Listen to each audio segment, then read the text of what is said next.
What's up, everybody? It's Mekel Kasanova back again, yet another video. It's been a while since I've done a video, actually. I've been gone for, I want to say, about a week and a half to 2 weeks, and you all may be wondering where I was, how come I didn't have any new videos or let's plays or streams or anything like that.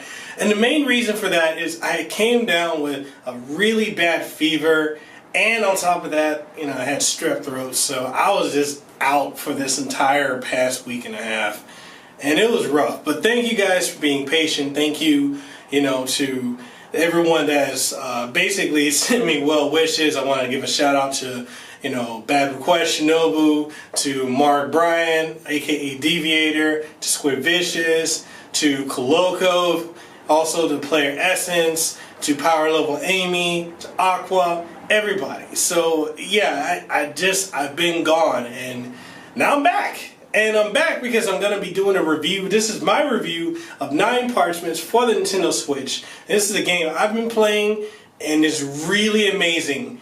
And I'm just in love with it. And I really want to thank the team that made it, Frozen Byte, for sending me a review code for this game to be able to play it, review it, and give my feedback to you guys in the form of, I've actually already done a written review. It's over on my website, so if you guys want to check it out, the link's down in the description below. But yeah, this is my video review, and I'm hoping you guys are going to like it. So, with that being said, let's go ahead and get right to this video. Generation of great, I'm the next generation of great. I'm the next generation of great, the next generation of great. I've been saying for the longest that having Diablo 3 or a Diablo-esque game would be amazing to have on the Switch. And hey, lo and behold, we get this gem right here called 9 Parchements from the company behind the Trine trilogy, and that's Frozen Byte. The game combat focuses more on ranged combat than it does close quarters. However, that isn't to say that you can't use close quarters attacks, as most Diablo style or dungeon style games are. It's just that it's better for you to use varied magic abilities. There is a lot of variety when it comes to spell types and elements, which make combat feel significantly dynamic. The gameplay gives off a twin-stick shooter vibe, as the right analog stick is often used to aim your spells, while you dodge various enemy attacks and obstacles. There isn't as much of an emphasis on looting, as the game narrows the focus down to making this more of an action RPG. Many may feel this may come off as repetitive, especially if you're coming from games like Diablo, Sacred, Divinity, and the like. But regardless of this, 9 Parchements is still an excellent adventure, both in single player and multiplayer. And yes, there's also online multiplayer, which is amazing. I think I forgot to go over the general premises of the game. I think I just skipped straight into the combat. But hey, the hook of this game, if you will, whether you're playing with friends or by yourself, is that you're a new fledgling magician going through a magician school until the titular parchments are cast to the void. You are one of 8 characters, although initially only 2 are available, that's out to find the parchments and ultimately save the day.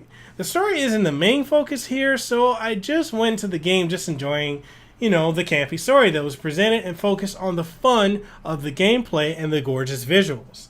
If you want to know the tone of the plot, just think of it as Trine and you'll get the idea. And FYI, the wizard from Trine is actually in this game. The meat is in the combat, which requires deft movement and balancing of magic attacks. To begin, you have 3 spells, but eventually gain a total of 9 from an assortment of distinct spells. They vary in damage, range, and execution, but all come from one of 6 elements. And it takes a little while to grasp what each spell does, as some are normal projectiles or beams, while others are area of effect incantations. But after a few stages, I was able to effortlessly bounce between my spells to attack enemy weaknesses and openings. Spells are elemental, for example, fire, ice, electric, and most enemies are of a specific one. If you attack a fire enemy with fire attack, then no damage is done. This can get frustrating when you square up against certain enemies that become almost impossible if you don't have the right type of attack and elemental weakness. By the time this happens, you should have more than enough spells, but even with a balanced spread, I'd occasionally get railroaded into these moments where I've got multiple enemies of various elements and I'm just being bombarded. But this was all in single player. Multiplayer is very much the ideal situation for 9 Parchements.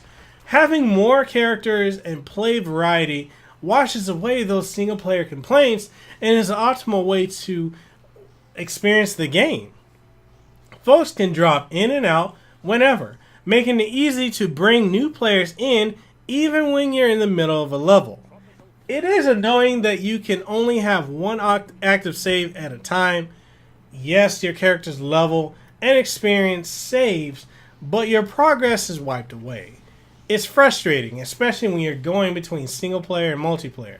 You have no option to start over with a new group, while keeping your old save, even when going online it seems. But hopefully this will be fixed, and I'll follow up shortly to confirm this. Within each of the over 30 levels, you'll find various forms of collectibles that are hidden, some in plain sight, and others are a little more hidden. Within each non-boss level, you will find 5 feathers which are used to unlock different items. You'll find staffs and hats, but hats are purely cosmetic and the staffs are few and far between.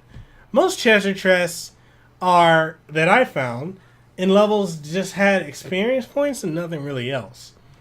A core element of the Diablo-like experience is good loot. And as I spoke about earlier, the loot here is kind of subpar. The best part of the hidden items is that they lead to the hidden characters. Getting the staffs of the locked characters will unlock a side section in a later level to unlock the hero. The first of these segments appears halfway through the story, and it seems like the idea is you won't really touch these optional characters until after you finish the game. In multiplayer, those characters can come out whenever you find them, once again confirming that the best way to play this is with friends. 9 Parchements is amazing. Yes, it has its issues, but all in all, it's a very fun dungeon crawler. 9 Parchements has the potential to be one of the most amazing indie games available on the Switch this year, especially with how awesome the online is. And for the price, you really can't go wrong at all. And this gets the Kasanova seal of approval. And that just about wraps up this video review of 9 Parchements for the Nintendo Switch. Amazing game, awesome quality that's been done by Frozen Bytes.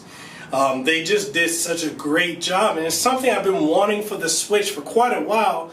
Ever since I saw the demos of it, the trailers, it just looks like a phenomenal game, and I'm really, really happy that they made it. I'm happy this is on the Switch.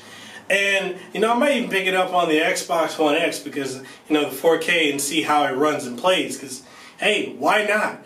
But having it on the Switch, portability being the factor, I'm always on the go. I'm definitely loving this. So, Frozen Byte, thank you guys for sending me the review code so I can review that. So, why don't you guys tell me what you think down in the comment section below. And I'll catch y'all in the next one.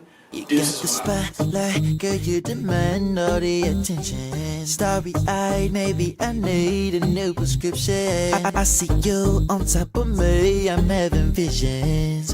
While you spin it around, I'm getting dizzy, baby. Drop and roll.